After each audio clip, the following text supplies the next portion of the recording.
नरेंद्र मोदी, बताओ अमित शाह, बताओ उत्तराखंड की बीजेपी की सरकार, आज तुम्हारी नाक के नीचे खड़े होकर भारत की सबसे बड़ी अक़लियत मुसलमानों से इस तरह की धमकियां दी जा रही है और कोई हुकूमत कोई बात नहीं करती। सबसे पहले अगर उत्तराखंड में किसी ने इन जालिमों के खिलाफ अगर कंप्लेन दी तो उसका नाम नैयर काज़मी मजलिस इत्तेहादुल मुस्लिमीन के सदर थे।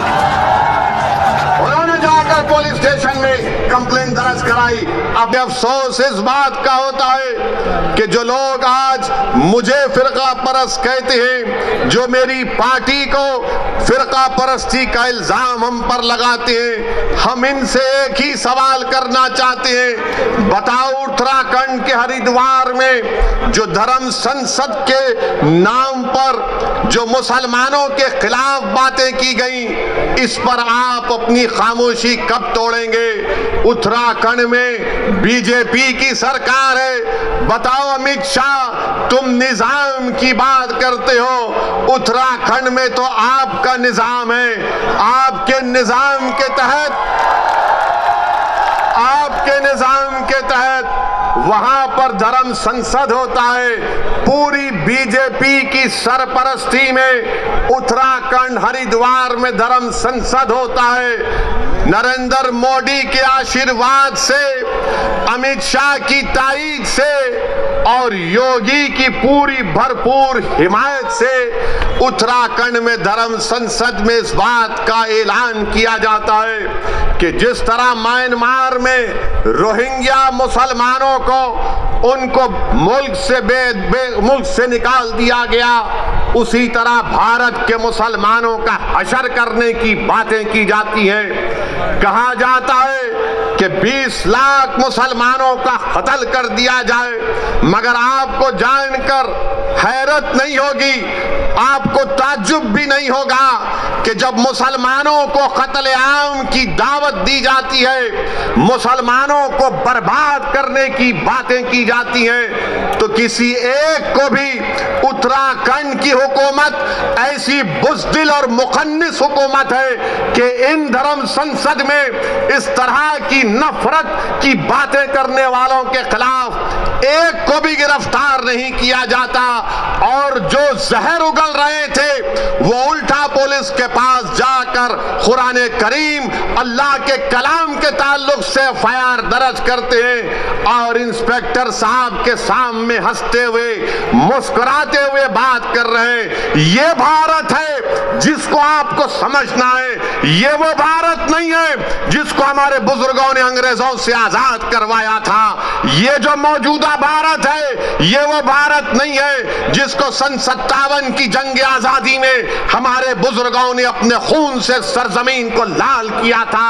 अगर हमने इस मुल्क को आजाद किया, इसमें बढ़ चढ़कर हिस्सा लिया, हमने काला पानी की सजा काटी, हमने सावरकर की तरह अंग्रेजों से अपनी जान की भीख नहीं मांगी, तो आज हमारे ही वतन में हमको धमकियां दी जाती हैं कि तुम्हारा कत्लेआम किया जाएगा, तुमको रोहिंग्या मुसलमानों की तरह तुम्हारा हाल कर दिया जाएगा। अरे कौन सी जमहूरियत की तुम बात कर रहे हो? कौन से संविधान की मोहब्बत में तुम काम कर रहे हो कि एक को भी गिरफ्तार नहीं करते? एक को भी गिरफ्तार नहीं करते।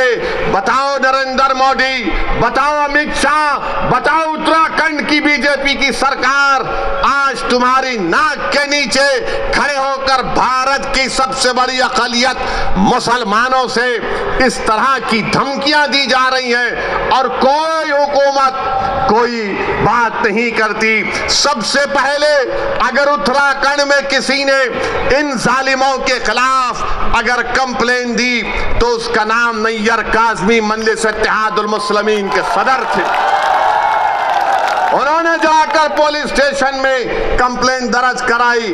अब नैयर काज़मी मुझसे कह रहे थे कि उत्तराखंड में जगह जगह पर उसके खिलाफ एहतजाज हो रहा है, तो उत्तराखंड की बीजेपी की सरकार नैयर काज़मी के पास अपने लोगों को भिजा कर कहती है कि नैयर काज़मी, अगर तुम एहतजाज को बंद नहीं करोगे तो हम तुमको जेल में डाल देंगे।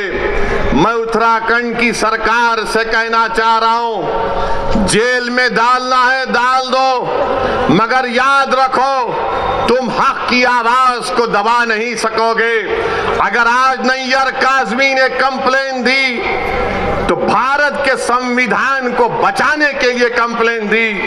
अगर आज मजलिस आवाज उठा रही है उत्तराखंड के धर्म संसद में जो जहर अफशानी की गई इसलिए कि भारत को बचाना है, ये भारत जो हमारा देश है, हमारा वतन अजीज है, इस भारत का कोई मजहब नहीं है। ये भारत ना हिंदुओं का है, ना मुसलमानों का है, ना ईसाइयों का है, ना सिखों का है। ये भारत किसी का भी नहीं है, ये भारत सबका है, चाहे वो खुदा को मानता हो या ना मानता हो। ये भारत की खूबसूरती है।